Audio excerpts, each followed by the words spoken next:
रेहाना और रवि की शादी के वक्त रवि के पास कुछ नहीं था। रेहाना, तुमने मुझसे शादी करके एहसान किया है। मुझसे ज्यादा तो तुम कमाती हो। अरे तो क्या हुआ, एक दिन आएगा रवि कि तुम खूब पैसा कमाओगे। मुझे तुम पर पूरा विश्वास है। रवि और रेहाना खुद को स्टैंड करने के लिए पूरी मेहनत करते। रेहाना, मैं नौकरी नहीं करना चाहता हूँ। तो कोई बात नहीं, मैं नौकरी करके घर चलाती हूँ, तुम बिजनेस सेट करने की कोशिश करो। एक दिन रेहाना, तुम जानती हो, मैंने जो विज्ञापन बनाने वाली कंपनी खोली थी ना, उसे बड़ी ब्रांड का ऑफर आया है। अब हम लोगों के दिन प्यारे न्यारे हो गए हैं। मैं जानती थी रवि कि एक दिन तुम सेटल हो जाओगे। रवि का काम अच्छा चल जाता है। एक दिन वो रेहाना से कहता है, रेहाना, अब हम लोगों का बच्चा भी हो गया है। बहुत छोटा है वो, उसका ख्याल कैसे रखेंगे हम? कैसे क्या, मैं गांव से माँ को लेकर आ जाती हूँ। नौकरी से हाफ डे ले लिया करूंगी। अभी तो वो छोटा है, स्कूल जाने तक मैं मैनेज कर लूंगी। देखो रेहाना, मैं अब अच्छा कमा रहा हूँ। तुमको नौकरी करके परेशान होने की कोई जरूरत नहीं है। अरे कैसी बात कर रहे हैं, मैं अपनी लगी लगाई नौकरी कैसे छोड़ दूं? और मैंने तो सुना है हम लोगों को कुछ ही महीनों में सरकारी नौकरी मिल जाएगी। सरकारी नौकरी में कितना कमा लोगी? उतने में तो मैं ड्राइवर रख लूंगा। रेहाना को रवि की बात का थोड़ा बुरा तो लगता है। कम से कम मेरी नौकरी की इतनी बेइज्जती मत करो। भूल गए, इसी नौकरी के बदौलत तुमने अपना बिजनेस खड़ा किया है। अरे वो तो मैं किसी के भरोसे भी कर लेता। देखो, अपने बच्चे को संभालो, घर का काम करो। अब बाहर जाती तुम अच्छी नहीं लगती हो।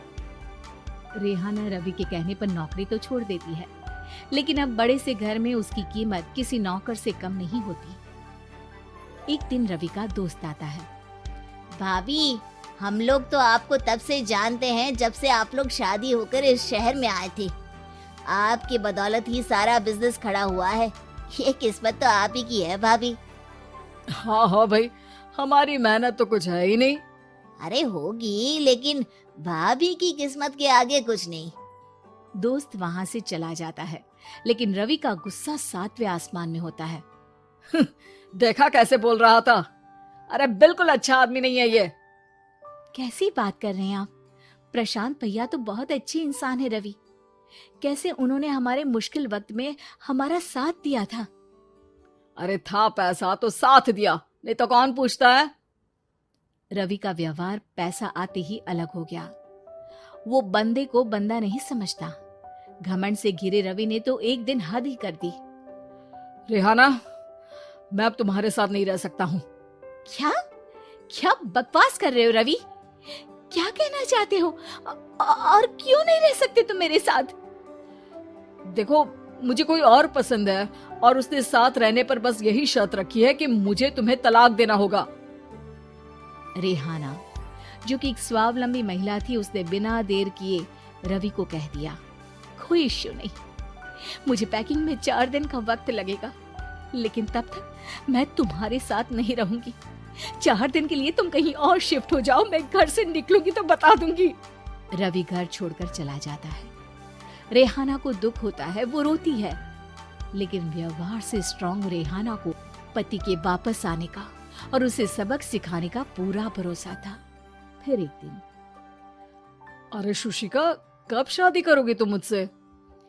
यार मैंने तो सोचा था तुम शादी से पहले मुझे विदेश लेकर जाओगे, महंगी कार दिलाओगे।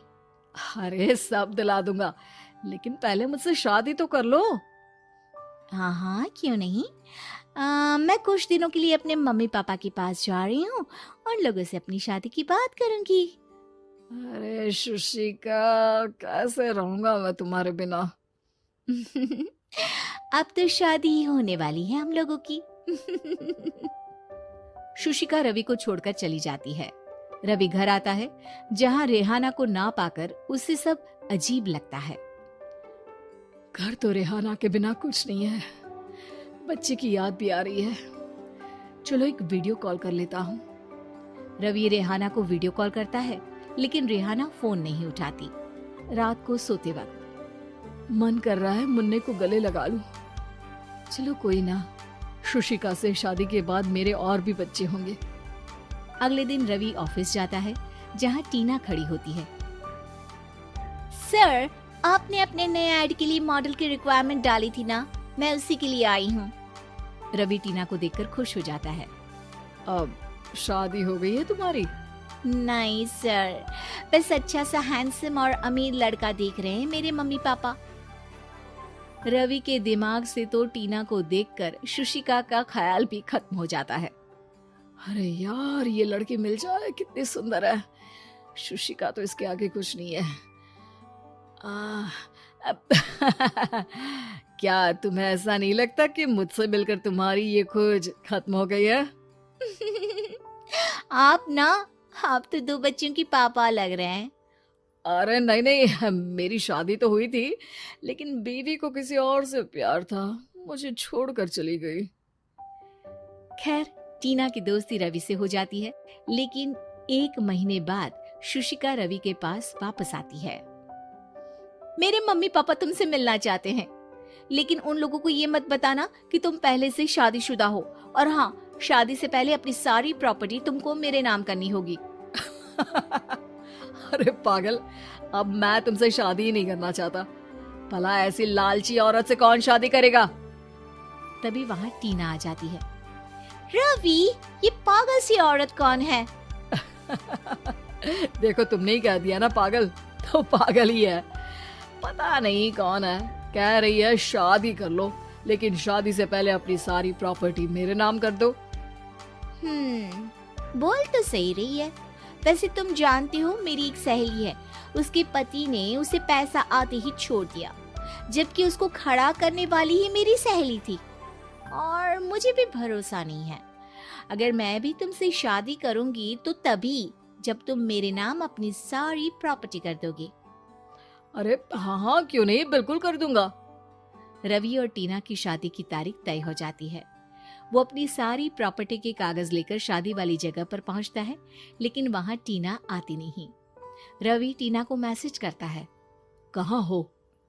सॉरी, मैं तुमसे शादी नहीं कर सकती, मुझे तुमसे भी ज्यादा पैसे वाला मिल गया। रवि को गुस्सा आ जाता है। वो गुस्से से सारा डेकोरेशन तोड़ रहा होता है कि वहां रेहाना आ जाती है। सर, क्या हो गया? क्या डेकोरेशन पसंद नहीं आई आपको? तुम यहाँ क्या कर रही हो? मैं यहाँ की डेकोरेटर हूँ। क्या आपको पसंद नहीं आई यहाँ की सजावट? रवि दौड़कर रेहाना के गले लग जाता है। मुझे माफ कर दो रेहाना। रवि रेहाना के गले लग जाता है और रेहाना टीना को थैंक्स का मैसेज करती है।